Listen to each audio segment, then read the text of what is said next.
خودارا اپنے بچوں پر خاص توجہ دیجیے ورنہ بہت پچھتاؤ گے۔ میری بیٹی 13 سال کی تھی اور اس کو شادی کا بہت شوق تھا۔ اسکول سے گھر آتے ہی کہتی، اماں میری جلدی شادی کر دے، مجھ سے رہا نہیں جاتا۔ میں پریشان ہو جاتی۔ ایک رات اس کے کمرے میں چھپ گئی۔ سامنے کا منظر دیکھ کر تو میرے ہوش اڑ گئے، کیونکہ میری بیٹی میڈیکل کی اسٹوڈنٹ تھی۔ بیٹی ہر ہفتے مجھ سے پھٹکری منگواتی اور مجھے کہتی، ٹیچر نے پھٹکری پر ایک تجربے کرنے کو کہا ہے، وہ کرتی ہوں۔ ایک دن پڑوسی کی لڑکی جو میری بیٹی کی کلاس فیلو تھی مجھے کان میں کہنے آئی، آنٹی ایک رات اپنی بیٹی کے کمرے میں سونا تو میں اس کے راز کا پتہ چلے گا۔ اگلی رات میں چھپ کر بیٹی کے بیڈ کے نیچے لیٹ گئی۔ اگلے لمحے میری جان نکل گئی جب بیٹی نے وہ پھٹکری۔ میرا نام آسیہ ہے، میں ایک غریب گھرانے سے تعلق رکھتی ہوں جہاں شادی ہوئی تھی۔ میرے سسرال والے اتنے کھاتے پیتے گھرانے سے نہیں تھے اور شادی کے 1 سال بعد اللہ پاک نے مجھے ایک بیٹی سے نوازا۔ میرے شوہر اور میری خواہش تھی کہ ہم اپنی بیٹی کو پڑھائیں لکھوائیں، لیکن قسمت کا کچھ اور لکھا تھا۔ ہم غریب لوگ تھے اور اس غربت میں روٹی ہی بس پوری ہوتی تھی، لیکن ہم نے اسے اپنے خواب چھیننے کی اجازت نہیں دی ہوئی تھی۔ اس لیے ہم دونوں میاں بیوی نے انتہائی غریب ہوتے ہوئے بھی اپنی اکلوتی بیٹی کو ڈاکٹر بنانے کا خواب دیکھ لیا تھا۔ اب ہم سے جہاں تک ممکن ہو رہا تھا ہم بیٹی کی پڑھائی پر روپیہ پیسہ خرچ کر رہے تھے۔ جس طرح ہم دونوں میاں بیوی کو یہ شوق تھا کہ ہماری بیٹی ڈاکٹر بن جائے، اسی طرح ہماری بیٹی کی بھی یہ دلی خواہش تھی کہ اس کے لیے وہ بچپن سے ہی دن رات ایک کر کے محنت کر رہی تھی، بہت دل لگا کر پڑھتی تھی۔ ہمارا ٹوٹا پھوٹا ایک ہی 2 کمروں کا مکان تھا۔ ایک کمرے میں ہی دونوں میاں بیوی ہوتے اور دوسرے کمرے میں ہماری بیٹی ہوتی تھی۔ اکثر اوقات بیٹی کے کمرے کی لائٹ ساری ساری رات جلتی رہتی تھی اور ہمارا خیال تھا کہ اس کی پڑھائی اتنی مشکل اور اتنی زیادہ ہوتی ہے کہ اسے رات رات بھر جاگنا بھی پڑتا ہے، اور اپنی بیٹی کو اس طرح محنت کرتے دیکھ کر ہمیں اس پر بہت فخر بھی ہوتا تھا۔ ایک تو ہم تھے غریب، دوسرا ہم نے صرف امیروں والا خواب دیکھا تھا، بیٹی کو پڑھانے کا، ڈاکٹر بنانے کا، بلکہ اس کے ساتھ ہی ساتھ اس کے لیے محنت مزدوری بھی کر رہے تھے اور اپنی بیٹی پر بھروسہ کرتے ہوئے اسے اکیلے کالج آنے جانے کی اجازت بھی دے رکھی تھی۔ اس لیے لوگوں کی باتیں بھی پھر ہمیں سننی پڑ رہی تھی، اور یہ باتیں تو سب سے پہلے میرے ساس سسر اور جیٹھ جیٹھانی نے کرنی شروع کی تھی، لیکن مجھے اور میرے شوہر کو کسی کی بات کی کوئی پرواہ نہیں تھی۔ جب دوسرے لوگ ہمارے پابند نہیں ہیں اور ہم سے پوچھ کر اپنی زندگی اور اپنی اولاد کے بارے میں فیصلہ نہیں کرتے ہیں تو پھر ہمیں کیا پڑی تھی کہ ہم لوگوں کی باتوں میں آ کر اپنا فیصلہ تبدیل کرتے یا ان کی باتوں کے ڈر سے اپنی اتنی ذہین، محنتی اور قابل بیٹی کو گھر کی 4 دیواری میں بٹھا دیتے۔ آخر لوگ باتیں بھی کب تک کریں گے، آخر کار تھک ہار کر ایک دن خاموش ہو کر بیٹھ ہی جائیں گے، اور جب ہماری بیٹی کی ڈاکٹر بن جائے گی تو یہی فخر سے کہیں گے کہ ہماری بھتیجی ہے ڈاکٹر بنی ہے۔ میرے جیٹھ اور جٹھانی کہیں گے کہ ہماری بھتیجی اپنی محنت کرنے والی ایک قابل ڈاکٹر ہے، اور ساتھ ساس سسر بھی فخر کریں گے کہ ماشاءاللہ ان کی پوتی ایک ڈاکٹر ہے۔ جب بھی ہم بیٹی کی میڈیکل کی تعلیم کا خرچہ اور لوگوں کی بات برداشت کرتے کرتے تو سو جاتے اور یہی چھوٹی چھوٹی باتیں ایک دوسرے سے کرتے اور معصوم معصوم تاثرات، خوشیاں ہم دونوں میاں بیوی ایک دوسرے سے بانٹتے تھے۔ یہ ایک دوسرے کا حوصلہ بڑھاتے اور دم توڑتی ہوئی امید کو سہارا دے کر جوان کرتے تھے۔ آخرکار ہماری دعائیں اور ہماری بیٹی کی محنت رنگ لاتی تھی اور اس کا میڈیکل میں سلیکشن ہو گیا تھا۔ اس روز ہم نے پورے محلے میں مٹھائی بانٹی تھی۔ اب 4 سال کی مزید تعلیم تھی، اس کے بعد ہماری بیٹی نے ایک قابل ڈاکٹر بن جانا تھا، لیکن ایک مسئلہ یہ تھا کہ میڈیکل کالج دوسرے شہر میں تھا اور ہم روز روز بسوں اور رکشوں کا اتنا زیادہ کرایہ نہیں دے سکتے تھے۔ یہ ایک بہت بڑی پریشانی کی بات تھی۔ آخرکار بہت زیادہ سوچ بچار کے بعد اور اپنی بیٹی کے استادوں کے مشوروں سے یہ حل نکل آیا کہ ہماری بیٹی میڈیکل کالج کی ہاسٹل میں رہے گی اور ہر 15 دن کی چھٹی پر گھر آیا کرے گی۔ اس طرح روز روز کی کالج جانے کا مسئلہ بھی حل ہو جائے گا اور میری بیٹی اپنی تعلیم پر بھی بھرپور توجہ دے سکے گی۔ آخر 4 سال کی تو بات ہے، بس فیصلہ ہو گیا اور میری بیٹی ہاسٹل میں رہ کر پڑھنے لگی اور ہر 15 دن کے بعد ہاسٹل سے گھر آ جاتی اور اتوار کا دن ہمارے ساتھ گزارنے کے بعد سوموار کی صبح پھر سے واپس چلی جاتی۔ اسی طرح سے میری بیٹی کا میڈیکل کا پہلا سال خیر و عافیت سے گزر گیا اور میری بیٹی محنت اور لگن سے بڑھ کر کامیابیاں سمیٹ رہی۔ لیکن جیسے ہی چند چھٹیوں کے بعد اس کی تعلیم کا سلسلہ پھر سے شروع ہوا تو ہاسٹل سے واپس آنے کے بعد میری بیٹی نے ایک عجیب حرکت کرنا شروع کر دی۔ اور جب بھی چھٹی پر ایک دن کے لیے گھر آتی تو مجھ سے کہتی کہ ماں مجھے بازار سے تھوڑی سی پھٹکری لا دو۔ جب میں اسے یہ پوچھتی کہ اسے پھٹکری کا کیا کرنا ہے تو وہ ہر بار یہی کہتی کہ استاد نے پھٹکری پر ایک تجربہ کرنے کو کہا ہے، مجھے وہی کرنا ہے۔ میں بیٹی کی یہ بات مان لیتی، اسے پھٹکری لا کر دے دیتی۔ تقریباً 3 دن تک یہی سلسلہ رہا اور جب چوتھے مہینے میں بھی میری بیٹی نے یہی روٹین رکھی تو مجھے پریشانی سی ہوئی۔ آخر ایسا کون سا تجربہ تھا جو پچھلے 3 مہینے سے پورا ہی نہیں ہو رہا تھا، اور وہ کیسا استاد تھا کہ ہر ہفتے ایک ہی کام دے دیتا۔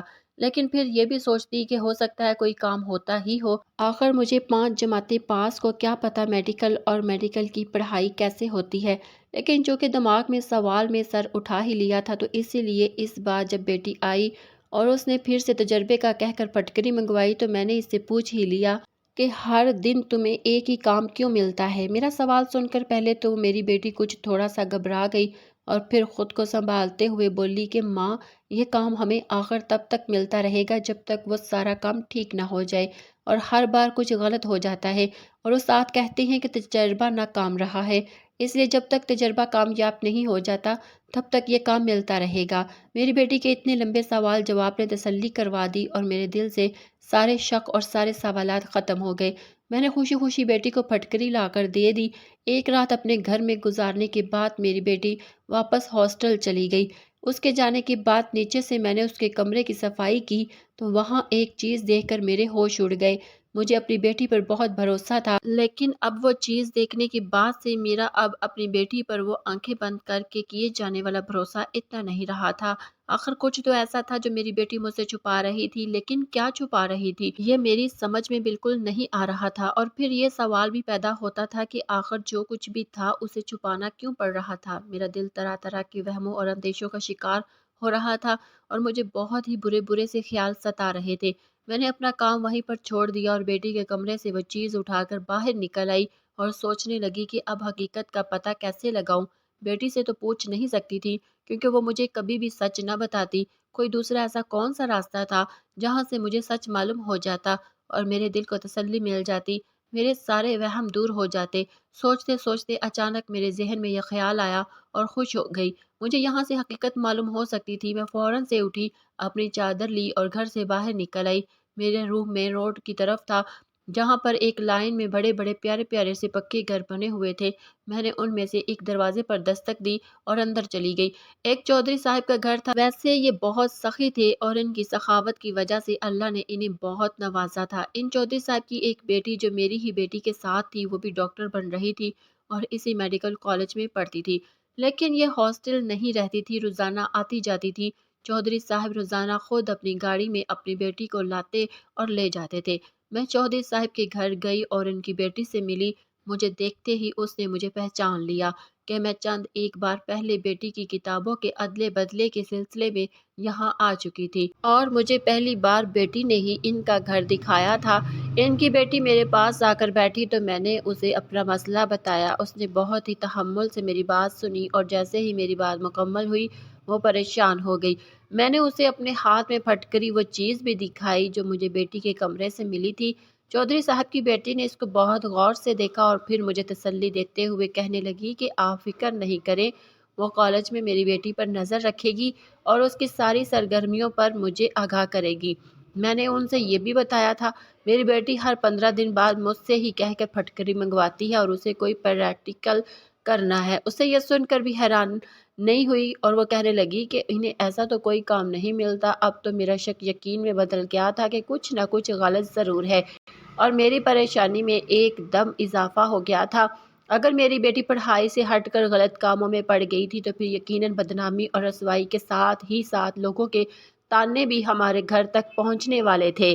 میری غیر حالت دیکھ کر چودھری صاحب کی بیٹی نے مجھے تسلی دی اور کہا کہ میں فکر نہیں کروں اور ضرور اصل بات معلوم کر لے گی اور اگر کوئی غلط بات ہوئی تو میری بیٹی کو باز رکھنے کی بھی کوشش کرے گی۔ اور اس نے مجھ سے کہا تھا کہ میں وہ چیز وہیں واپس بیٹی کے کمرے میں رکھ دوں جہاں سے وہ مجھے ملی تھی تاکہ میری بیٹی وہ شک میں نہ ہو۔ ہمیں کسی بات کا علم ہو گیا ہے، میں نے ایسے ہی کیا اور گھر آ کر اب دن رات ایک ہی کام تھا کہ میں بس رب سے خیر کی دعا مانگتی اور بیٹی کا انتظار کرنا کہ کب میری بیٹی گھر آتی اور جو کچھ نہ کچھ مجھے معاملے کی خبر تو ہوتی۔ خدا خدا کر کے وقت گزر ہی گیا اور جمعے کی شام میری بیٹی 2 دن کی چھٹی پر گھر رہنے آئی۔ اور چودھری صاحب بھی ایک شریف اور عزت دار انسان تھے اور انہوں نے وہی کیا تھا جو ایک عزت دار انسان کو کرنا چاہیے تھا۔ پولیس نے کسی بھی فرد کا نام آئے بغیر اپنے طور پر مکمل تحقیقات کر کے ایک منصوبہ کیس کالج کے انتظامیہ اور دوسرے کے خلاف تیار کیا تھا کہ کوئی بھی مجرم بیچ نہ کر سکے اور جو قوم کی جوانوں کی برائی اور بے راہی کا شکار کرے ان کے لیے معافی کی کوئی گنجائش ہونی بھی نہیں چاہیے۔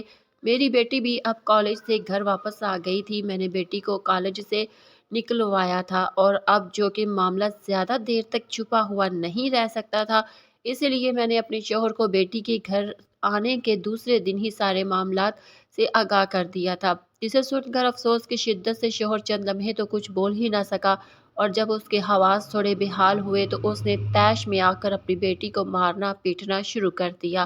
وہ تو پہلے ہی منشیات کے استعمال سے آدموئی ہوئی تھی، مار کو سہ نہ سکی اور بے ہوش ہو گئی۔ میرا شوہر اتنے شدید غصے میں تھا کہ وہ بیٹی کو معاف کرنے پر تیار ہی نہیں تھا، اسی لیے جب میں نے اسے کہا کہ بیٹی کی طبیعت ٹھیک نہیں ہے، اسے ہسپتال لے کر چلتے ہیں، تو وہ مجھ پر بھی غصہ کرنے لگا۔ لیکن اولاد آخر اولاد ہی ہوتی ہے اور ہماری تو تھی اکلوتی بیٹی، اس لیے زیادہ دیر دل پر پتھر نہیں کر سکا اور ہم علاج کے لیے بیٹی کو شہر لے آئے۔ یہاں پر ایک بات پھر، چودھری صاحب نے اخلاقی مدد کے ساتھ ساتھ ہماری بہت زیادہ مالی مدد بھی کی اور آہستہ آہستہ ہماری بیٹی صحت یاب ہونے لگی اور وہ ہم دونوں سے شرمندہ تھی اور رو رو کر ہم سے معافی مانگتی تھی، لیکن ہم تو ماں باپ تھے، ہم نے اس کی معافی مانگنے سے پہلے ہی اسے معاف کر دیا تھا، لیکن اس کا کیا فائدہ تھا، ہمارا خواب چکنا چور ہو گیا تھا۔ ہماری بیٹی کبھی ڈاکٹر نہیں بن سکتی تھی، اس پر خرچ کرنے کے لیے ہمارے پاس مزید رقم نہیں تھی اور نہ ہی ہمیں اب پہلے جیسا اعتبار تھا۔ دراصل جب میں نے اپنی بیٹی کے کمرے کی صفائی کی تو مجھے صفائی کرتے ہوئے کچھ پڑیاں نظر آئی۔ آخر یہ سب کیا تھا اور کہاں سے آیا تھا، کیونکہ میں نے تو اپنی بیٹی کو کبھی یہ سامان خرید کر ہی نہیں دیا تھا، لیکن اس کو کھول کر دیکھتے ہی میرے ہوش اڑ گئے تھے۔ وہ ساری منشیات کی پڑیاں تھی، کھول کر دیکھنے پر وہ پھٹکری ہی لگتی تھی۔ منشیات کا میری بیٹی سے کیا کام؟ یہ بھی میڈیکل کی پڑھائی میں کسی کے لیے چاہیے ہوتی ہے؟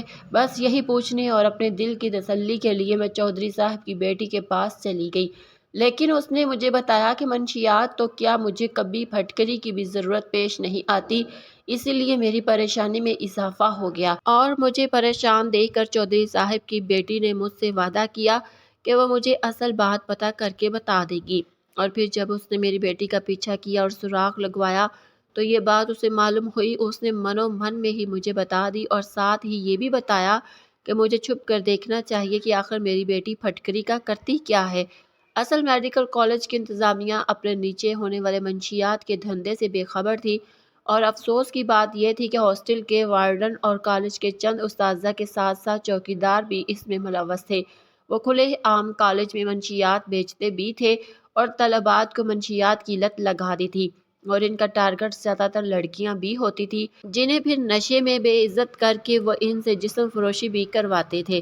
میری بیٹی بھی ان کے ہتھے چڑھ گئی تھی۔ شروع میں تو انہوں نے پیسے کا لالچ بھی دیا تھا اور میری بیٹی لالچ میں آ گئی، لیکن پھر آہستہ آہستہ وہ رقم دینے کی بجائے ہتھیانے لگے تھے۔ اب تک میری بیٹی کو نشے کی لت لگ چکی تھی، اب وہ نشے کے بغیر نہیں رہ سکتی تھی، اسی لیے وہ ان کے جھانسوں میں آتی رہی اور اپنے ہاتھوں سے اپنی زندگی برباد کرتی رہی۔ قصہ مختصر کہ میری بیٹی کی طرح اور بھی بہت سی میڈیکل کی بڑی بات اس طرح شکار ہو چکے تھے اور ان کا استعمال کرتے ہوئے یہ جرائم پیشہ لوگ خوب دھندا چمکا رہے تھے اور اپنے والدین کا خواب اور ان کی قربانیاں بھول بھی چکے تھے، لیکن ابھی اتنی انسانیت ان میں باقی تھی کہ وہ براہ راست ہمارا دل نہیں دکھانا چاہتی تھی۔